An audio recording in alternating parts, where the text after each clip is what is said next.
வணக்கம் மக்களே, நாம் இன்றைக்கி எங்கே இருக்கோம் பார்த்தீங்கன்னா திருவண்ணாமலையில் தாங்க இருக்கோம். திருவண்ணாமலை கிரிவல பாதையில் தான் இருக்கும். நிறையா மக்கள் கிரிவல பாதையில் மக்கள் வந்து பார்த்திங்கன்னா பௌர்ணமி மட்டும் இல்லைங்க, எல்லா நாட்கள்லேயும் இந்த கிரிவல பாதையில் மக்கள் நிறையா மக்கள் சுற்றி வர வந்துட்டுருக்காங்க. நீங்கள் இது வரைக்கும் வந்துருக்கீங்களா? நான் வந்து மறக்காமல் கமெண்ட் பண்ணுங்கள். நம்மளோட சேனல் பிடிச்ச மறக்காமல் ஃபாலோ பண்ணிக்கோங்க.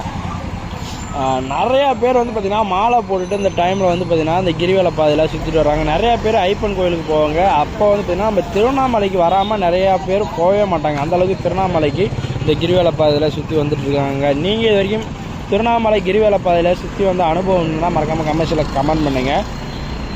எனக்கு எல்லாம் நடந்து போயிட்டுருக்காங்க. ஒரு பகல் நேரம் தான். நிறைய பேர் மாலையோடையும் பார்க்கலாம், நிறைய பேர் குடும்பத்தோடையும் வந்து பார்த்திங்கன்னா திருவண்ணாமலை கிரிவல பாதையில் சுற்றி வந்துட்டுருக்காங்கங்க.